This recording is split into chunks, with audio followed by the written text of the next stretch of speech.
the earlier you start teaching, the better. You don't need to be an expert. No, you become an expert by teaching. Yeah, exactly. That's probably the only way to become an expert. Yeah. If you don't teach anyone, then you're never going to see the full picture because you need to be challenged.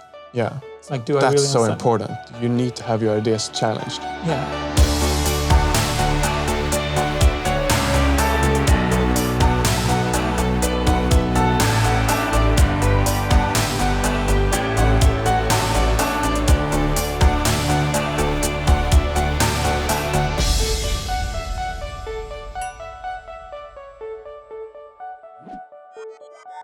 What is the most powerful way of learning something? How can you engage your full body and your mind and your emotions into one topic to really make it a part of who you are? We have now done a whole year of podcasting. And today we're going to explore the single most important thing we have learned from doing this. And that is how to learn. And I'm here, as always, with one of my best friends, Erik Bergman, who is the founder of our organization, Great.com, a company that will give away 100% of its profits to charity. And previously, he also founded the company Catena Media, that at the time when he left, after 5 years, had 300 employees and an evaluation of $200 million. And he also loves to teach personal development and entrepreneurship on his Instagram account that now has 100,000 something followers. Erik, how are you doing today? I'm doing very well. Thank you for that lovely introduction. You're welcome. It feels good. And I'm here with Emil. And if you're new here, he is the first person joining me into Great.com. He is among the smartest, annoyingly smartest people I know. He is my sparring partner in everything creative that I do, in YouTube, in Instagram, in podcasting, and we just love learning things together. So it's a pleasure to be here with you today, my friend. How are you? I am feeling stable today.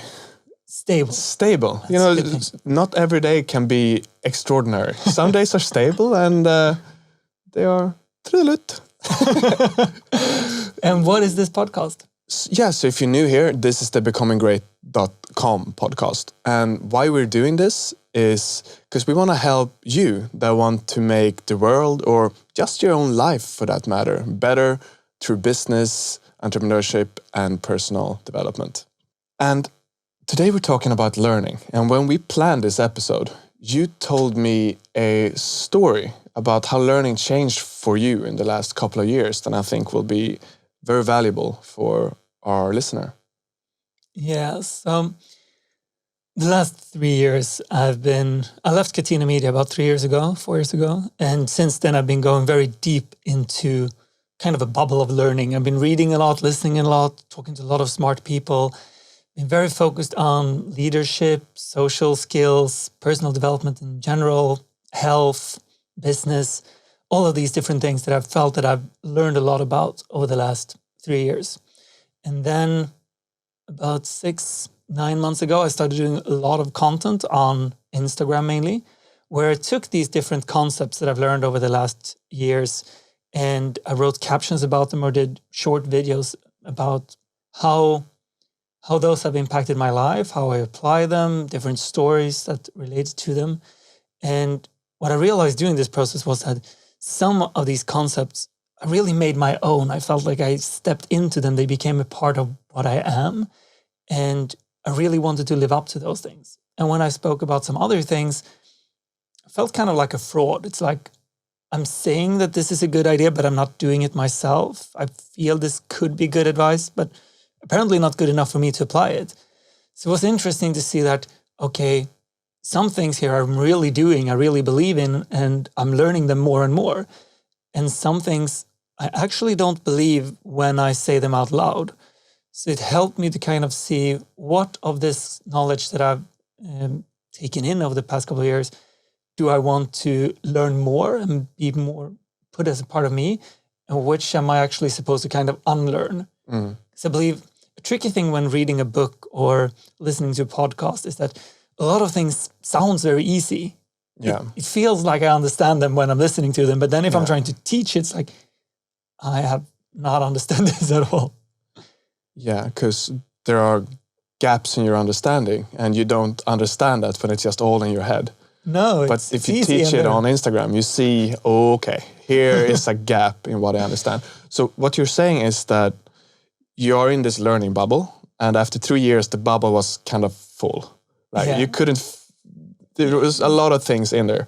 And now you started to teach it. And then you saw that, okay, this thing is actually so valuable that it's working for me. And then you can teach from experience. And other things is like, I tried this, but there's something off here, or maybe there's something I don't understand yet, and I need to do more research.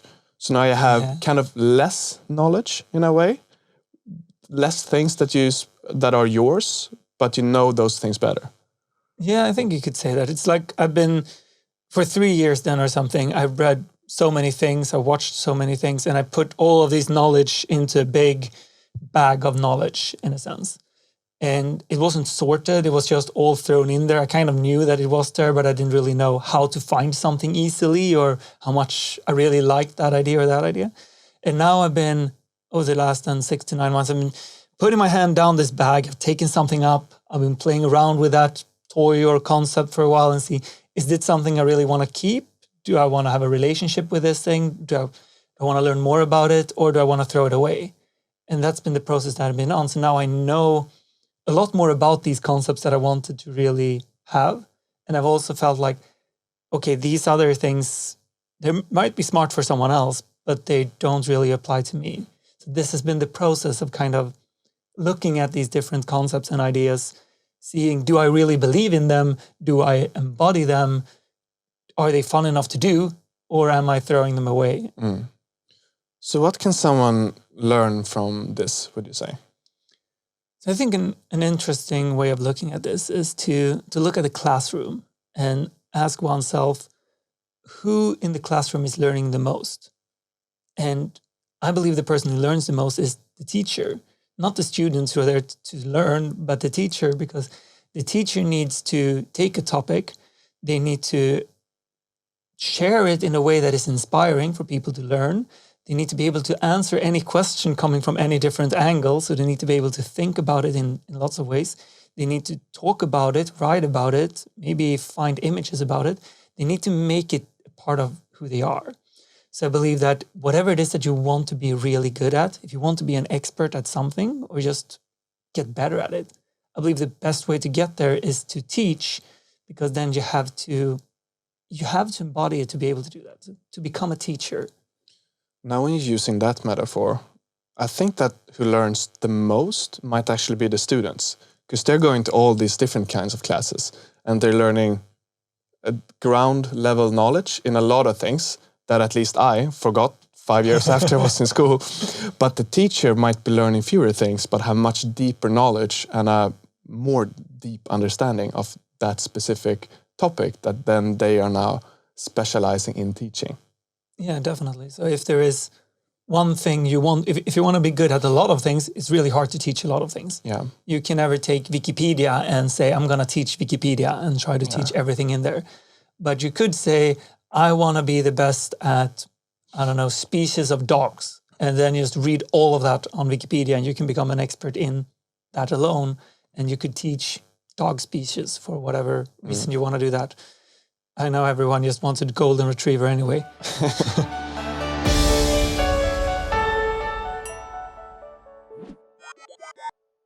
Now, someone might be listening to this and think to themselves, okay, I really want to learn more efficiently. Yeah. That might be why they are in this podcast. But at the same time, there might be a feeling of overwhelm about teaching. It's easier to just read a book or listen to a podcast. And it might also feel scary. Like, who am I going to teach to? I might feel uncomfortable, start teaching on social media or wherever it could be. What can they do to start teach anyway? So I think that I understand that a lot of people think that this is really scary. I felt it was scary to start posting because it's quite vulnerable posting something with the intention of teaching someone. You're kind of sub-communicating, I'm smart. And I'm an expert. I'm an expert and I'm kind of bragging. There are different ways of doing this. One way is to actually do it on social media, but be very open with that I'm doing this because I want to learn. So kind of if you can put in your bio on Instagram or whatever it is, I'm trying to learn this topic, I'm posting what I'm learning. So you're not claiming to be an expert, and already there, it's easier to kind of go out and say, I'm learning, here's what I'm learning, join me on my learning journey. Rather than saying, hey, I'm an expert in this or that, because then you kind of have to be. You could do this in a podcast or on Twitter or Instagram or a blog or wherever. But you could also, if you don't want to put anything out there, you could do this in writing for yourself. Like pretend that you're teaching someone. Create a class. Like a friend of mine, he created a marketing class, but he didn't really share it with anyone for several years because he wanted to do this really well. Yeah. And then maybe years later, when he felt like he was ready, then he had already prepared all the... Yeah, exactly. So you don't need to put yourself out there to create something that someone could learn from. You could just think, okay, how about if I wanted to teach how to do a podcast? How would I explain that, go through these details, and maybe show it to one friend and say, do you understand this? Or whatever it is that you want to teach. So you could just do it in writing. You don't need to do it publicly, and you will still get the same mindset. Because I believe that the more emotions that you engage in what you do, the scarier something is, the deeper understanding you will get of it, or at least the deeper it will go into your memory as well. And that's what's happening when I'm posting a video. It's like I need to say it in front of a camera. I need to engage with it like this. Sometimes I'm very nervous. And it just becomes something that my body thinks of, okay, since Erik has this many emotions right now, there's got to be something important going on. Yeah. And I'm engaging more with it. So yeah, yes, teaching in general, you don't need to be an expert. You can say you're not an expert and say that you're teaching because you want to learn. And one thing that I like, so a friend of mine, he is doing weight loss programs online. And he told me that, okay, so if you want to lose weight, would you rather learn from someone who is super ripped and been like a bodybuilder and been in shape their entire life? Or would you want to learn from someone who was 20 kilos overweight last year and now is normal weight and has been doing exactly what you've been doing? And I think, to me, I would rather learn from someone who is on the exact same journey. I mean, maybe that guy's not the super expert, but he can understand you, where you are coming from. So you can talk from a beginner knowledge base, but to a beginner. And I think that's very valuable. So I think that anyone will benefit from teaching. And I think that there is always someone who would benefit from learning, even if it's not from an expert. I agree with that as well. And I really liked what you said about engaging more emotions and showing your brain that this is very important. And that reminds me of something that I read in a book that I thought was very interesting. So this book is from a Swedish champion in memory. His name is Mattias Ribbing. And I really liked the book. It's for students and how they can memorize things better by involving more senses, just like you said. And one thing that stuck with me from that book that I think is super interesting is that he's saying that research says that the brain doesn't store any individual information. The idea is that you don't have your name or any numbers or anything like that stored in your brain. What you have stored is connections between things. So you understand what one thing is, like the color red, for example, by how it relates to other colors. Okay. And by all other red things, for example. So, exactly. So I know the color red because I know your shirt is red. I know an apple is red. I know my old car was red. Yeah. And that's kind of, I'm going to all those memories. Then. Exactly. So the name Erik in a computer would be stored like zeros and ones. But the name Erik in your brain is stored like to everything that you have ever connected to the word Erik. Yeah, someone really smart, really beautiful. Exactly. Charming. Exactly. Humble. Yes, exactly those things. Now, so for example, I will never, ever, ever forget the word cinnamon bun, which is a very Swedish thing, I think. Super tasty cinnamon buns. Because that word is imprinted in my head by my grandmother making them. I remember what it looked like in her kitchen. I remember the smell of the cinnamon. I remember the anticipation in my body waiting for them to finish in the oven. I remember drinking milk with them, eating like 15 in one go. So I was nauseous the entire day. Worth it. So worth it. Like, kids don't have to take any responsibility or consequences. You can just eat 15 cinnamon buns, and it's what kids do. That's good as a kid. That is so deeply imprinted in my brain. And I think that is something we can take advantage of for learning and to connect new information to as many existing things as possible. Yeah. Yeah, I think that makes perfect sense. And that's pretty much what you're doing when you're teaching them. Yeah. Creating deeper meaning or engaging more with it, or you get this topic and you can tie it into a place you were or a feeling you had, or you tie it to different stories where you try to find your own metaphors. Yeah, and I think that is key because our brains are wired to learn through storytelling. I mean, we were hunter-gatherers once, and we were sitting around a fire, and the elder people told stories that now we could learn from. Yeah. So we are super made to learn from stories. And if I just read something in a book, then if that's just information I try to remember, it will not stick so much to my brain. There are fewer places to connect it to compared to if I take the same concept and I have to tell it through a story that I have experienced. Now it will stick to everything that happened in that story. It will stick to the environment I was in, the sounds I was hearing, the smells I sensed, the emotions I was having in my body through that event. Yeah, and you need to look for this as well. So you need to think a lot more about it to be able to put it into your story. You have to put more effort in, and you have to invent your own thing. That makes things stick so much more. Yeah, so like now you will even tie cinnamon buns to the concept of learning through teaching, because now you're tying those two together. And exactly. The concept of learning through teaching will go deeper because you feel the smell of it and you want to eat 15 learnings in a sitting.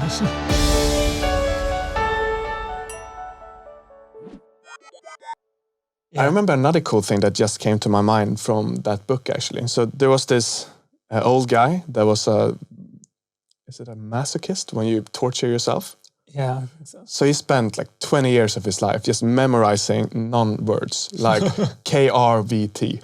And he memorized like thousands and thousands on them, and then measured how long time it took for him to forget them, depending on his learning method. Masochist. or very, very passionate. Very, very passionate. I mean, there is some quotes from some smart guy said once, life is about finding your passion and then it's over. And what he means by that is that when you found your passion, life will go so quickly after that, so then you're kind of done. And maybe that's what he did. He found his passion and this was what he loved doing. And I think for everything. And I think we should all be appreciative of the outcome, because what that showed is that if you are so he did 2 tests. One where he was repeating them after a certain time, and one where he was recalling them after a certain time. And the result was that when he recalled things, he had more than twice the retention. And what do you mean with recall? So recalling is repeating is I look at the numbers again on a piece of paper. Recalling is I try to remember them without using the pieces of paper. So they're coming from inside of me instead of from outside of me. Okay, so instead of just looking at it, you need to make an effort to try and find it in your memory. When your brain is coming up with it on its own, things stick much more. You create more strong connections between neurons in your brain. It makes sense. Because you need to engage more. Yeah. And I think that is it, the engagement, right? Yeah, you put more... I'm more engaged in this podcast than I am reading a book. I have to be to keep up with you. Yeah, and you're telling yourself that this is important because I'm making an effort to find that. Yeah, I don't make an effort by just looking at some place on this paper and reading something. Yeah, and I'm not engaging myself in that. Yeah, it means very little to me. So then, what are some tips for someone who wants to start learning by teaching? Something that becomes so obvious now, just when we're talking like this, is to have a buddy. You described me as a sparring partner, and I think that is so important to learn. Because when we prepare this podcast, we have to sit and talk, And then that is really the effect of, are we really using this? Do we really believe in this? Can I really say this? And that process, I think, creates a much deeper understanding of what is actually true for me.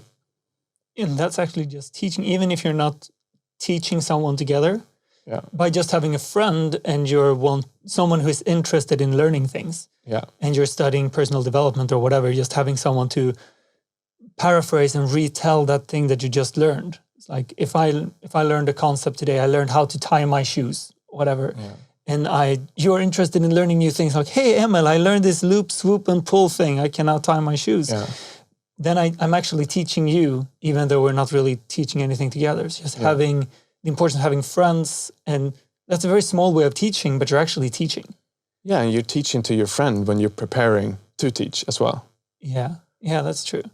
Yeah, I think that the earlier you start teaching, the better. You don't need to be an expert. No, you become an expert by teaching. Yeah, exactly. That's probably the only way to become an expert. If you don't teach anyone, then you're never going to see the full picture because you need to be challenged. It's like, do I really understand? That's so important. You need to have your ideas challenged. Yeah, because otherwise you might just go in one lane and you don't really think in different directions. And then someone comes in with a question from the side, like, hey, have you thought about this? Like, no. I think the minimum step is to just read something or listen to something and then try to reteach it. And you can do it to yourself, either by speaking out loud or writing it down on a piece of paper. Because at least what you're doing then is that you become aware of where is the gaps in my knowledge. What is it that I don't understand? If you read a chapter in a book, it will always seem like you understood it because the person that wrote it understood it so well. So it creates this illusion of competence. But that doesn't mean, only because you hear something and it sounds good, doesn't mean that you understand it, that you can retell it, that you can apply it. So if you write it down, the gaps in the knowledge is going to become very obvious, and then you can do more research. Gaps in knowledge doesn't mean that you failed. It just means that, okay, I need to think a little bit harder, and that's good. Something I want to add is that I really believe in this concept of reteaching everything that I learn, to a point where now I feel like if I read a book and I don't do some kind of reteaching, I'm feeling like 70% of what I learn is wasted. So one thing is that when you have this approach, I learn much slower. Yeah, definitely. So that is something that is a bit painful to me, that I want to move forward fast. But I think over the long run, it actually saves a lot of time. Yeah, you learn slower, but you actually learn. Which is a difference, because a lot of times you create an illusion of competence that you touched upon. It's also an illusion of thinking that I know a lot of things, but I don't. And instead you know a few things, but you know them well. Because I had a year one of my life where I read maybe 50 books, because that is what's cool in some personal development circles. But I have some vague idea of what those books were about, but I don't know anything specific about it. I can't talk about it, or I don't understand it. You're just flooding your memory with new things that you haven't really contemplated or thought about. Exactly.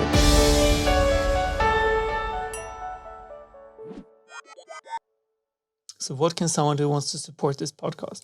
Ooh. Good question. Yes. So what would really help us out, if you listen to this, you would maybe like for more people to hear about how they can make their lives or the world better through entrepreneurship. The best way to help us is to go to your podcast app and press subscribe. And the reason why that helps us out so much is we want to get into different podcast top lists. And if you can do that or not has more to do with the amount of subscribers to the amount of listeners, which is good for us because we're a teeny tiny podcast compared to some of the big business ones. But if you and we partner up, we can actually get there and reach so many more people with these messages. And we would be super duper grateful. Right, Erik? Super duper grateful. Super duper. Thank you for today, my friends. See you next week. Ciao. Boom.